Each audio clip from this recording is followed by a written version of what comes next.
Hello বন্ধুরা, চলালাম already আবার সেই হসপিটাল। দেখতে পাচ্ছ যে গেটটা খুলেছে, চললাম আমরা দেখতে। একটা মেয়ে ছেলে যাচ্ছে,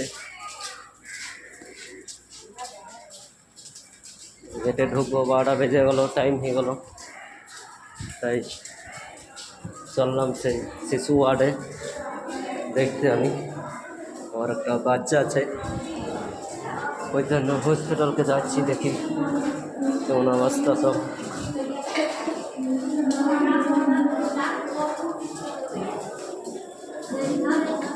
বুঝতে পারছো যে হসপিটাল। ভালো থাকবেন, সুস্থ থাকবেন সব। জয় হিন্দ, জয় বাংলা। ওকে।